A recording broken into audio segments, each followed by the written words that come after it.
சில வார்த்தைன்னாங்க. எனக்கு ஒன்றும் சொல்லலை, கண்டிஷன் போடல. ஆனால் ஒரு சில வார்த்தை தான் பேச போகிறேன். அருமை சகோதரர், இந்த படத்தின் தயாரிப்பாளர், பித்தளை மாத்தி படத்தின் தயாரிப்பாளர் அன்பு சகோதரர் சரவணன் அவர்கள், இந்த படத்தின் இயக்குனர் வித்யா, மாணிக்க வித்யா,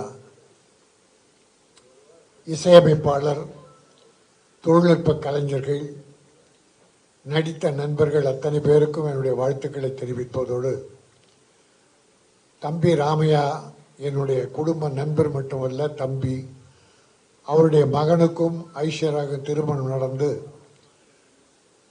வரவேற்பு நிகழ்ச்சியினால் நடக்கும் போது அந்த தம்பி தான் இதில் ஹீரோ. தம்பி ராமையாவுடைய மகன். அவர் வாழ்க்கையில் வெற்றி பெற வேண்டும், இந்த படமும் வெற்றி பெற்று அவருக்கு நல்ல எதிர்காலத்தை உருவாக்கி தர வேண்டும். அந்த தம்பதிகள் நலமோடும் வளமோடும் நீடூழி வாழ வேண்டும். தமிழ் சினிமாவில் பெரும் பங்கும் புகழும் பெற வேண்டும் என வாழ்த்துகிறேன். அருமை தம்பி உதயகுமார் அவர்கள் நகைச்சுவாக மட்டுமல்ல, நல்ல விஷயங்களை தொடர்ந்து சொல்லி வருகிறார். சின்ன ப்ரொடியூசர்கள் நல்லா இருக்கணும், அவங்க எடுக்கிற படங்கள் வெற்றி பெறணும் என்பதிலே ஆழ் மனதிலிருந்து வாழ்த்துகிறோம். இங்கே வந்திருக்கிற பத்திரிகை நண்பர்கள் கூட எல்லா படமும் வெற்றி பெறணும். அதில் முதலீட்டு படங்கள் வெற்றி பெற்றால் அந்த தயாரிப்பாளர் மறுபடியும் படம் தான் தயாரிப்பாங்க. இப்போ பித்தளை மாத்தி, அதாவது சினிமாவில் நிறைய பித்தளை மாத்திங்க இருக்காங்க. வாயிலே வடை சுட்டு வட்டி வாங்கிட்டு போயிடுவானுங்க. ஆனால் நான் மொசலை கொடுத்துட்டு வட்டியே வராமல் தவிக்கிறேன். நிறைய பேர்கிட்ட பணத்தை கொடுத்துட்டு வட்டியே வராமல் தவிக்கிறேன். ஆனால் என்கிட்ட வாயில் வடை சுட்டு என்கிட்ட பணத்தை வாங்கினவன் வரவே மாட்டேங்கிறான், கிட்ட பதிலே ஃபோனே எடுக்க மாட்டேங்கிறான். அப்படிப்பட்ட பித்தளை மாத்திகள் நிறைய இருக்காங்க, உஷாராருங்க. அதுக்கிடையில் ஒரு தங்கமான ப்ரொடியூசர் சரவணன். அது மட்டும் இல்லை, நான் அவர்கிட்ட கேட்டேன், ஷூட்டிங் எத்தனை நாள் நடந்தது, எப்படி நடந்ததுன்னு. மிக மகிழ்ச்சியாக சொன்னார். நிறைவா தேவையான அளவில் நடந்தது சார், எனக்கு ரொம்ப திருப்தியாக இருக்குது. ஒரு ப்ரொடியூசர் அப்படி சொல்கிறதே இல்லை. டைரக்டரை பற்றி அவ்வளோ நல்லா சொன்னார். படம் ரொம்ப நல்லா வந்திருக்கு. தேதியும் குறிச்சிட்டா, நாளில் அன்னைக்கு படம் ரிலீஸ் தேதியை நிர்ணயம் பண்ணிட்டு வந்திருக்கிற ஒரு ப்ரொடியூசர். இந்த படம் மட்டும் எடுக்கல, இன்னொன்று ஜோரா கைத்தட்டுங்களா, யோகி பாபு வச்சு ஜோரா கைத்தட்டுங்கள் படத்தை முடிச்சுட்டாராம். அதுவும் அடுத்த ரிலீஸுக்கு தயாரிக்கு. இன்னைக்கு சினிமாவில் அதை ஏன் நான் தனியாக பாராட்டுறேன்னா, இன்னைக்கு சினிமா எவ்வளோ சிரமத்தில் இருக்குன்னு உங்களுக்கு தெரியாதல்ல. ஒரு படம் ஆரம்பித்த ப்ரொடியூசர் படுற வேதனை, நல்ல டைரக்டர் மாட்டிட்டா அவங்க தப்பிச்சாங்க. ஆனால் சில டைரக்டருங்க பித்தளை மட்டும் மாத்திரல, ப்ரொடியூசரே மாத்திடுறாங்க. பணக்காரனா வந்தவங்கள ஏழையாக அனுப்புகிறாங்க சிலர். அதில் இந்த வகையில் நம்முடைய சரவணன் உண்மையிலே பாக்கியசாலி, ஒரு நல்ல டைரக்டர் கிடச்சிருக்காரு. 2 சாங் பார்த்தோம், திருப்திகரமாக இருந்தது. நல்ல நடிகர்கள்லாம் போட்டிருக்காங்க. தம்பி ராமையா, அவருடைய மகன், இன்னும் நிறைய ஆர்டிஸ்ட் அதில் இருக்காங்க. இன்னைக்கு இந்த படம் ஜெயிச்சதுன்னா அடுத்து யோகி படம் ஜெயிச்சா அடுத்து இன்னும் 2 படம் ஆரம்பிப்பார். அது நம்ம தொழிலாளர்களுக்கு வேலை கிடைக்கும், சினிமாவுக்கு நல்லது.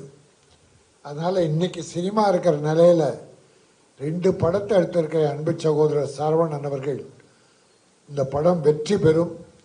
இது பித்தளை மாற்றி உங்களுக்கு தங்கமாக மாற்றி கொடுக்கும். இந்த பித்தளை மாற்றின்ற டைட்டில் தங்கமாக உங்களுக்கு மாற்றி கொடுக்கும்.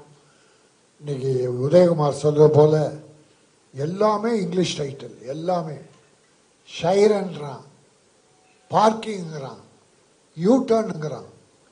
தமிழில் என்ன அவ்வளோ பஞ்சமாக ஏற்பட்டுருச்சு. அதுக்கு தான் டாக்டர் கலைஞர் என்ன பண்ணார், மானியம் கொடுக்கறதுக்கு 3 லட்சம் ஆரம்பத்தில். தமிழில் பெயர் வைப்ப படங்கள் ஓவர் விரசம் இல்லாத படங்கள், வெட்டுக்குத்து ரத்த கலர் இல்லாத படங்கள், இந்த மாதிரி படங்களை தேர்ந்தெடுத்து மானியம் கொடுத்தார். 3 லட்சத்தை அப்புறம் 5 ஆக்கினார். இந்த ஜெயலலிதா அம்மா வந்து 7 ஆக்கினார். இல்லை 3 கலைஞர் ஆக்கினார், 5 ஜெயலலிதா ஆக்கினாங்க, 7 கலைஞர் மறுபடியும் ஆக்கினார். அதுக்கப்புறம் அது அப்படியே விட்டு போச்சு. இப்போ மறுபடியும் அதை பற்றி பரிசீலனை பண்ணிக்கிட்டு இருக்காங்க. நான் தமிழக முதல்வர் அவர்களை வேண்டி கேட்டுக்கொள்கிறேன். சினிமாவில் தியேட்டரில் டிக்கெட் விலை குறையணும். அப்போ தான் ஏழைகள் குடும்பத்தோடு படம் பார்ப்பாங்க. அல்லது சின்ன தியேட்டர்களை உருவாக்கணும். ஏழைகள் பார்க்குற அளவுக்கு டிக்கெட் விலை குறையணும். அந்த தமிழக முதல்வர்கிட்ட நான் ஒரு பெட்டிஷனாகவே கொடுத்துருக்கேன், கவனிக்கிறேன்னு சொல்லியிருக்காங்க. ஆகவே சினிமா நல்லா இருந்தால் மக்கள் மகிழ்ச்சியாக இருப்பாங்க. பொழுதுபோக்கு நிறைய சாதனை வந்துருச்சு. இருந்தால் கூட சினிமாவுக்கு இருக்கிற அந்த மவுஸ், அந்த பவர் குறையவே இல்லை. என்ன என்ன ஒரு 100 படம் வந்தால் ஒரு 15-20 படம் ஜெயிக்குது, 80 படம் காணாமல் போகுது. அதான் பெரிய வருத்தமாக இருக்கு. அதை டைரக்டர் நல்ல கதையை தேர்ந்தெடுத்தார். இந்த விடுதலை பற்றி சொன்னார். விடுதலை சூரி தான் ஹீரோ. ஏற்கனவே ஒரு படம் கருடன், விடுதலை படம் ஏற்கனவே சூரி நடித்து வெற்றி பெற்றது. அது வெற்றிமாறன், வெற்றி டைரக்டர். இப்போ கருடன் படத்துலேயும் அந்த தம்பி சக்ஸஸ் பண்ணியிருக்காருன்னா, கதை மண் வாசனை மிக்க கதை, தமிழ் பண்பாடு மிக்க கதை. ஆங்கிலத்தை போய் திருடிட்டு வர வேண்டாம். தமிழில் ஒவ்வொரு கிராமத்தில், ஒவ்வொரு தெருவில், ஒவ்வொரு வீட்லேயும் கதை இருக்குது. ஒவ்வொரு சம்பவம் ஒரு கதை தான். நீங்கள் கம்பராமாயணம் எடுத்துட்டா விவேகுமாருக்கு தெரியும், ஒரு கதைக்குள்ளே இன்னொரு கதை பண்ணலாம். நிறைய கதைகள் இருக்கு. மகாபாரதம், அதில் எவ்வளோ கதைகள் இருக்கு, பண்ணுறாங்க. அதை நம்ம அதை தமிழ் உணர்ந்தவர்கள் கதையாக பண்ணுறாங்க. ஆகவே தமிழில் மண் வாசனையோடு எடுக்கிற படங்கள், தமிழ் பண்பாடு கலாச்சாரம் மீறாத தமிழ் ஒழுக்கத்தோடு எடுக்கிற படங்கள் மக்கள் மனதில் போய் சேருகிறது, அது வெற்றி பெறுகிறது.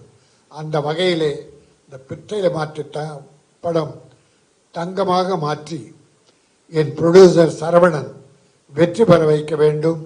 டைரக்டருக்கும் அடுத்த படம் கிடைக்கணும். அது தொழில்நுட்ப கலைஞர்கள் அத்தனை பேரும் வெற்றி பெற வேண்டும் என வாழ்த்தி, பிரியா ரொம்ப நாளைக்கு அப்புறம் எனக்கு கூப்பிட்டாங்க. ஒரு நல்ல பிஆர்ஓ, தொடர்ந்து அவங்களும் படம் பண்ணணும் சொல்லி அழகிய இப்போ தமிழ் மகள், உன் பேர் என்ன? சிவஸ்ரீ. சிவஸ்ரீ நல்ல அழகிய பெண், அழகிய தமிழ், நல்ல தமிழ் பேசுங்க. ஆனால் வரவங்களாம் ஒரு சிலர் வார்த்தைன்னு வச்சுங்க, நன்றி வணக்கம்னு போய் உட்காந்துருவாங்க. ஆக நன்றி வணக்கம்.